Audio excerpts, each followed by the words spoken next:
Meus irmãos, quero meditar no texto da palavra de Deus que se encontra em Mateus, capítulo 12.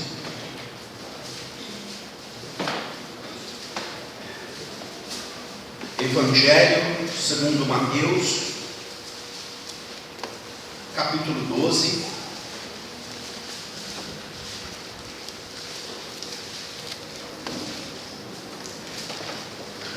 versículos 15 a 21. Mateus, capítulo 12,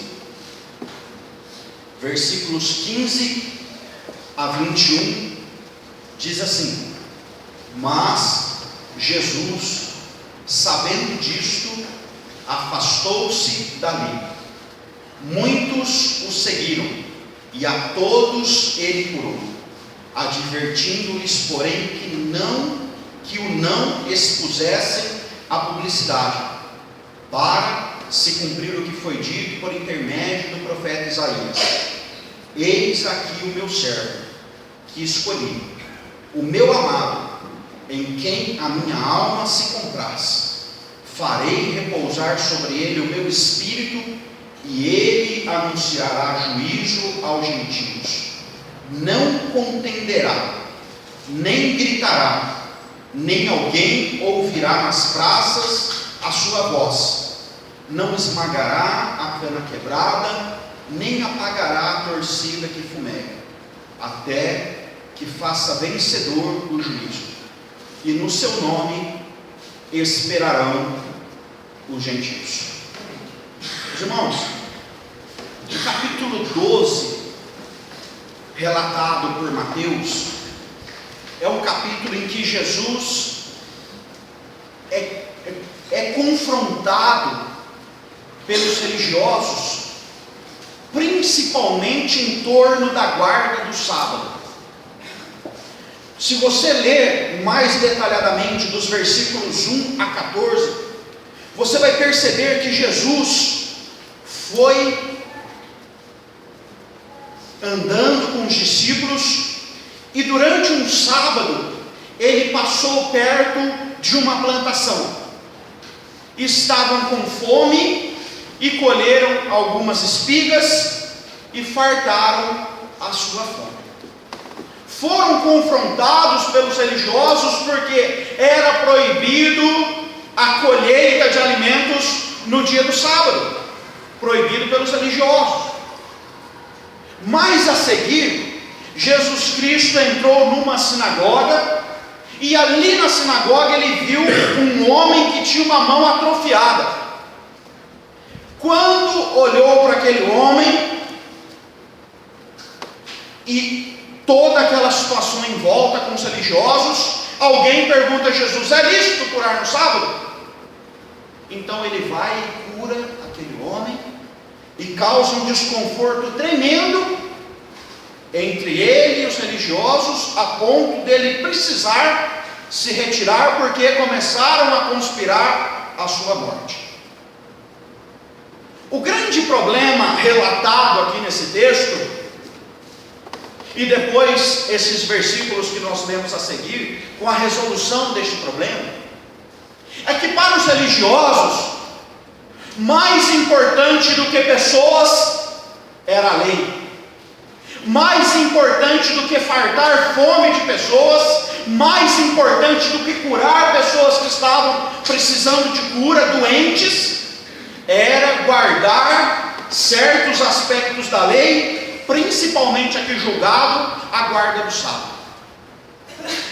Jesus confronta o sistema religioso, porque no sistema religioso as leis estão acima das pessoas. Jesus confronta os religiosos, porque na lei é muito mais importante a punição do que a restauração. É muito mais importante apontar o erro do que libertar a pessoa do erro. Meus irmãos, infelizmente, esta história tem se repetido ao longo dos séculos. Infelizmente, religiosos têm tirado o espaço de pessoas. Infelizmente, religiosos têm olhado para a letra da lei e não conseguem enxergar pessoas que necessitam da restauração e do cuidado. Eu quero falar nesta noite sobre Jesus, a esperança para os perdidos. Este último versículo fala, que nós lemos, versículo 21, fala que no seu nome esperarão os gentios. Eu li uma tradução da NVI que diz o seguinte: em seu nome as nações porão sua esperança. Meus irmãos, Jesus é a esperança para o homem. Jesus é a esperança para o doente. Jesus é a esperança ao que tem fome. Jesus é a esperança ao que está derrotado. Jesus é a esperança àquele que está quebrado, aquele que não tem nada a oferecer. Nós temos este nome precioso que está acima de todo nome. Um dia esta graça maravilhosa me alcançou e te alcançou. Um dia nós fomos libertos das nossas prisões. Um dia na nossa história nós ouvimos falar desta maravilha que é a graça redentora do Pai através do seu Filho. Um dia eu pude presenciar a esperança que Jesus pode trazer sobre a vida. Ah, meus irmãos, como eu estaria perdido sem Jesus? Como eu estaria perdido se Jesus um dia não tivesse me achado? Como a minha vida seria um caos se um dia Jesus Cristo não tivesse colocado as coisas em ordem? Meu irmão, por mais boa educação que eu recebi no longo da minha vida, por mais ensinos que eu recebi, cristãos, dignos, honestos, corretos, o que é uma vida sem Jesus. Como é desgraçada uma vida sem Jesus. Como é perdida uma vida sem a graça salvadora de Jesus. Quando eu olho para a minha vida e quando eu olho para a vida dos irmãos, eu dou glórias a Deus, porque Jesus nos alcançou. Nós, meus irmãos, todos nós estávamos perdidos, todos nós estávamos condenados, todos nós éramos aflitos, cansados e abatidos, mas um dia o Senhor olhou para nós com graça, com misericórdia. Um dia Ele nos salvou, um dia Ele estendeu as suas mãos e nos libertou do império das trevas. Meus irmãos, quando Jesus se retira, Ele se retira porque a religiosidade da época não suportava um Jesus que está acima de tudo. Como colocar um homem acima da lei? Como? Esta lei que perdurou séculos, esta lei que julgou e foi honesta com as pessoas.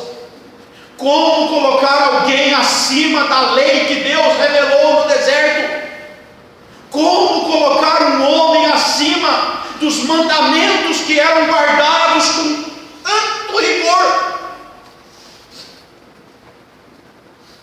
Eu olho para esses religiosos e, apesar de não concordar com eles, eu tenho que dizer, eles buscavam cumprir a vontade de Deus. O grande problema da religião, o grande problema das leis, o grande problema de eu viver aprisionado querendo cumprir a lei, é que Deus já enviou alguém que está acima da lei, alguém que é maior que o sábado, alguém que tem mais poder do que a lei do que aquelas tábuas marcadas pela mão de Deus. Jesus veio ao mundo para ser maior do que tudo, maior do que o que eu posso cumprir, maior do que o meu rigor, maior do que aquilo que eu posso obedecer. O sábado, o trabalho, as espigas, a comida, nada disso se compara a quem de fato é Jesus. Meu irmão, quero te dizer, Jesus é maior do que tudo. Ele é maior do que tudo que você possa medir. Maior do que tudo aquilo que você pode experimentar aqui na terra. Muitas pessoas experimentaram muitas coisas aqui. Pessoas foram poderosas. Pessoas que já pisaram aqui na terra e foram poderosas. Grandes conquistadores que tiveram debaixo do domínio dos seus impérios mais da metade da população da terra. Houveram pessoas que passaram aqui na terra que foram muito ricas, contemplaram os prazeres que a riqueza pode dar, gastaram milhões ou talvez até bilhões. Pessoas passaram aqui na terra e gozaram de uma influência enorme, tiveram tudo que puderam debaixo dos seus pés. Mas, meus irmãos, nada disso é maior do que o prazer de viver com Jesus. Eu e você somos agraciados em termos conosco aquele que é maior do que tudo. Olhe para isso, meu irmão. Olhe para Jesus. Jesus, ao debater com aqueles religiosos, ele diz assim: aqui está quem é maior do que o templo. E depois ele fala: porque o Filho do Homem é o Senhor do sábado. Existiam coisas importantes e fundamentais para os judeus: a guarda do sábado, o templo construído por Salomão, muitas coisas que os judeus olhavam e falavam: como nós somos um povo privilegiado, que Deus maravilhoso que mandou para nós as suas leis e a sua vontade. E um dia Jesus olha para esse povo e diz: aqui está maior do que quem? Maior do que o templo. Aqui está alguém que é maior do que o sábado, o Senhor do sábado. Meu irmão, sobre a sua vida, na situação que você vive hoje, você pode ser alguém que ao longo da história já recebeu essa graça salvadora e redentora. Lembre-se, este grande e poderoso Deus um dia te escolheu para ser filho. Agradeça sempre a Ele. Este que está acima de tudo resolveu vir como homem e se entregar por nós. Não existe maior amor do que esse. Além disso, quando Jesus entra ali dentro da sinagoga, além dele provar ser maior que tudo, ali ele cura um homem com uma mão ressequida, atrofiada. Quando se procede a discussão ali, é interessante que aqueles religiosos provavelmente já tinham visto aquele homem com a mão atrofiada há muito tempo e usaram a enfermidade, a limitação, a doença daquele homem para atacar Jesus. Muitas vezes nós não olhamos para as pessoas com este olhar de misericórdia, e os seus erros, as suas dificuldades, as suas doenças, as suas limitações não são vistas por nós com os mesmos olhos que Jesus olha. Quando ele entra dentro da sinagoga, ele mostra ali que ele tem poder e autoridade para cumprir toda a vontade de Deus para o homem. Ele tem autoridade e poder para cumprir toda a vontade de Deus. Jesus não somente ensina se poderia ou não se curar no sábado, mas Ele cura. Jesus não pega alguém do meio lá e fala: olha essa pessoa aqui, podemos curar ela ou não. Ele olha para aquele homem e vê a necessidade daquele homem. É assim que Ele nos vê, meus irmãos. Ele olha para as nossas enfermidades, Ele olha para as nossas debilidades. O problema deste homem era a mão ressequida, atrofiada. Nós todos temos tantos outros problemas, e quando Jesus nos olha, em vez de nos usar como exemplo, Ele cura as nossas enfermidades. Ele põe a mão onde nós precisamos ser tocados. Ele revigora ao que está abatido. Ele levanta o que caiu. Ele cura aquele que precisa de ser curado no corpo. Ele restaura pessoas através da sua autoridade e através do seu poder. Ah, que Deus maravilhoso! Deus não me usa como um exemplo.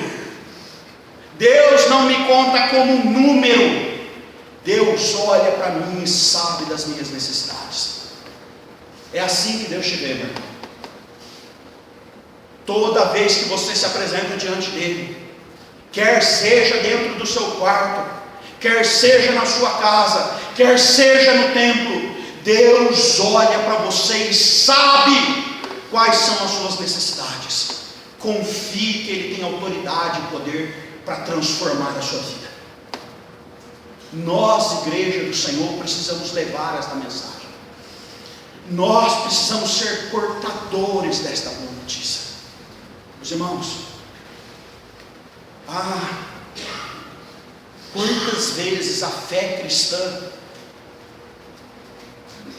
é vivida com exemplos tão longe de nós, e nós não vivemos a intensidade daquilo que Deus pode fazer na nossa vida. Eu creio que Deus tem poder para curar pessoas.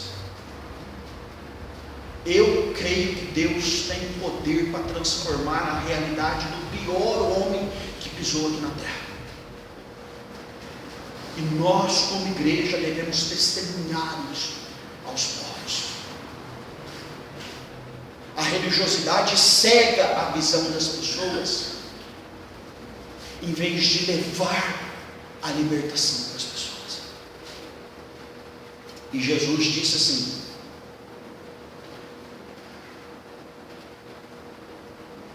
é lícito fazer o bem. Ele usa o exemplo de uma ovelhinha, uma pessoa que tinha apenas uma ovelha, e esta ovelha havia se perdido, e ele fala assim: qual dentre vós será o homem que, tendo uma ovelha e um sábado, esta cair numa cova, não fará todo o esforço tirando-a dali? Ora, quanto mais vale um homem que uma ovelha. Meus irmãos, nós, igreja do Senhor, trabalhamos por homens, por pessoas, por vidas. Nós damos tanto valor a tantas coisas na nossa vida. Meus irmãos, quem de nós fica tranquilo se um carro quebrar no bairro mais violento da cidade e você não tiver nem chaves para trancar a porta? Quem de nós ficará tranquilo se o portão da casa não estiver fechando e as portas da sala estiverem sem chaves? Quem de nós ficará tranquilo de deixar os seus filhos caminhando, andando por estes bairros, por essas ruas violentas que nós vivemos hoje? Alguém de vocês fica tranquilo? Os irmãos, uma vida é preciosa demais para nós não corrermos atrás dela. Eu dou graças a Deus que Deus nos olha como seres preciosos. Tenho certeza que você está aqui nesta noite porque Deus dá muito valor para você. Deus se importa com você. Deus se importa com a sua vida. Deus te dá valor, meu irmão e minha irmã. Não há nada que possa pagar este valor tão grande, a não ser o próprio Filho que Ele enviou até nós. Ah, que amor precioso! Diante disso tudo, os religiosos, não entendendo o valor que Cristo dá às pessoas, conspiraram contra Ele, querendo lhe tirar a vida. Os irmãos, na verdade eles não tinham nem ideia que Jesus iria dar a sua própria vida. Ninguém a tira de mim, não é isso que Ele fala? Eu darei ela no tempo certo. Quando Ele se retira, o versículo 15 fala um negócio lindo. Ele se afastou, muitos o seguiram, e a todos Ele curou. Todos que buscam Jesus encontram resposta em Jesus. Todos. Meu irmão, essa é a noite que Deus pode transformar a sua vida. Esta é a noite que Jesus pode curar aquilo que você está esperando. Esta é a noite que Jesus pode tocar na sua vida, na área que você tanto almeja. Jesus não sai para descansar. Ele se retirou para cuidar daqueles que mais precisavam. Ele se afastou para levar para aquele lugar aqueles que mais necessitavam dele. O grande escândalo de Jesus para os religiosos é que Ele dá muito valor para quem não tem nada para oferecer para Ele. A grande maravilha de eu pertencer a esta família é de eu ter irmãos que, se não fosse pela graça do Senhor, eu não os escolheria. Nós somos seletivos, nós olhamos para a aparência, nós olhamos para as condições. Muitos homens pisam naqueles que estão caídos, muitos homens terminam de acabar com o resto das forças daqueles que estão respirando até por aparelhos. E Jesus fala assim: não falem para ninguém, porque eu vim para cumprir Isaías. E Isaías diz: eis o meu servo que escolhi, o meu amado em que minha alma se compraz. Farei repousar sobre ele o meu espírito, e ele anunciará juízo aos gentios. Não contenderá, nem gritará, nem alguém ouvirá nas praças a sua voz. Você já reparou que o chamado de Jesus é um chamado simples? Simples até demais. Você já reparou que o amor que você tem para Deus, ele é inexplicável através de palavras? Você já reparou que o chamado de Jesus, ele entra dentro do nosso coração e ele começa a fazer a obra antes mesmo da gente perceber? Os irmãos, Jesus não precisa de um trio elétrico para atingir o coração do perdido. A maior parte das vezes ele trabalha no silêncio. Jesus não precisa de uma multidão e de uma marcha para Ele, para libertar pessoas que estão aprisionadas. Ah, meus irmãos, o versículo 20 desse texto é um dos que mais marcam a minha história, como crente, como servo, e principalmente como pastor. Ele fala que Jesus não esmagará a cana quebrada, nem apagará a torcida que fumega, até que faça vencedor o juízo. A grande diferença de Jesus para todos os outros é que Ele não quebra quem está quebrado. Ele não esmaga aquele que está por um fio. A grande diferença de Jesus para os demais é que Ele acredita que pode transformar até aquela cana que está quebrada. Meu irmão, pense num gravetinho seco em suas mãos. Pense no quanto é fácil você quebrar esse gravetinho.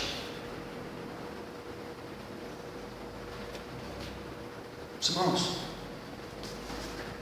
como seria fácil Jesus destruir todos aqueles que estão errados? Como que seria fácil Jesus acabar, exterminar todos os pecadores que estão a um fio? Eu tenho certeza que a minha vida já esteve a um fio. E Deus trouxe vida e restauração para mim e para você. Meu irmão,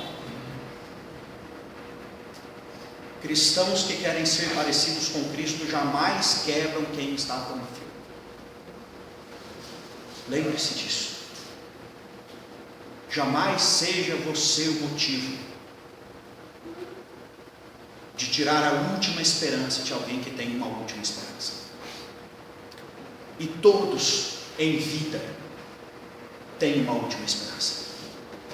Todos. Até que a vida se finde. Tem uma última esperança.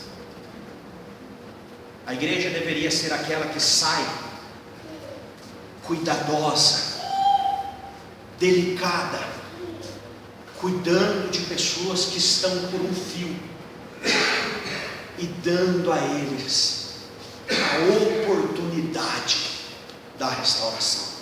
Eu quero isso.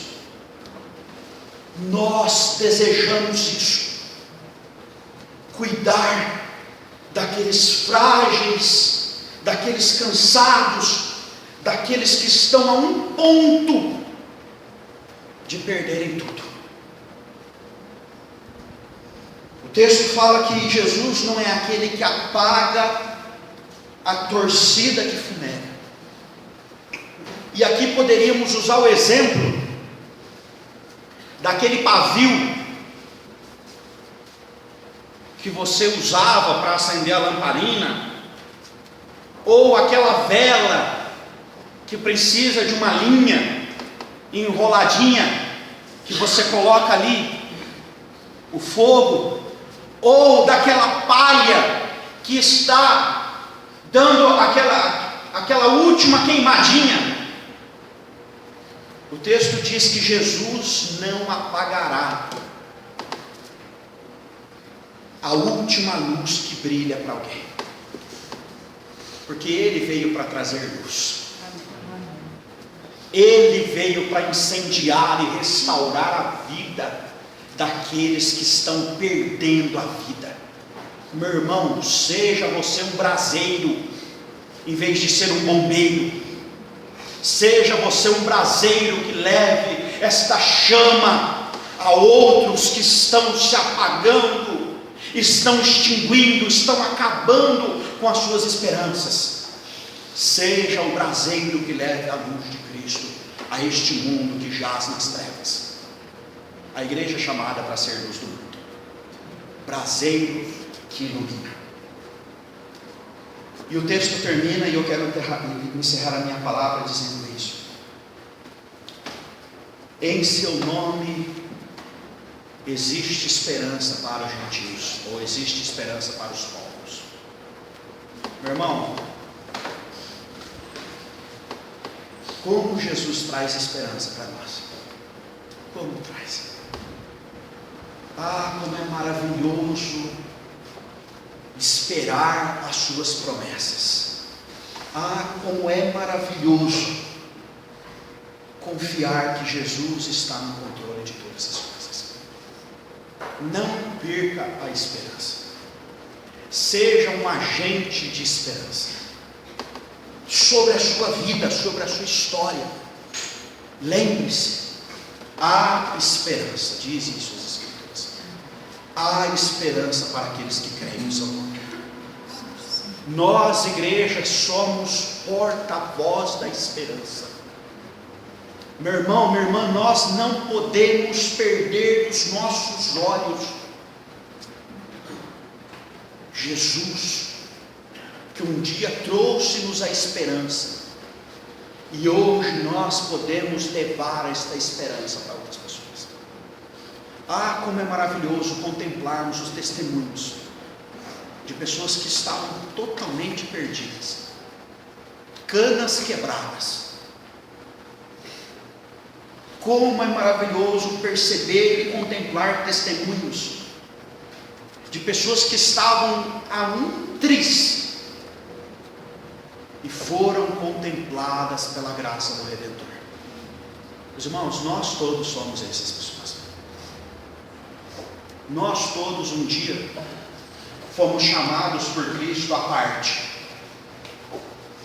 Todos nós, em algum momento da nossa história, ou talvez até hoje, somos chamados por Cristo à parte, e a palavra de Cristo é: venha, eu vou te curar, eu vou te restaurar, eu vou cuidar das suas quebraduras, eu vou trazer vida novamente para você. Este homem saiu de lá restaurado na sua vida, e hoje nós podemos contemplar um Deus que restaura. Jesus é a esperança para todos. Ele é a minha e a sua esperança. Continue acreditando nele. Você não está aqui nesta noite para ouvir isso por acaso. Se você é crente fiel, tem sido quebrado, torcido, esmagado, ferido, cobrado, continue acreditando. Se você está esperando uma bênção há longos anos, continue crendo.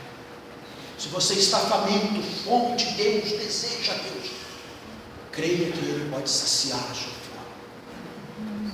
Este nome é precioso, Ele é poderoso. Ah, gente, o irmão presbiteriano R.C. Sproul, ele diz assim: como podemos usar o mesmo fôlego para falar tantos e tantos nomes, e não nos emocionarmos, e não sermos impactados quando falamos no nome precioso de Jesus. Ah, meus irmãos, eu olho para Jesus e eu dou graças, porque um dia eu fui alcançado por esse amor. Você foi alcançado por esse amor. Nós iremos cantar uma música. Diz que este Deus é poderoso.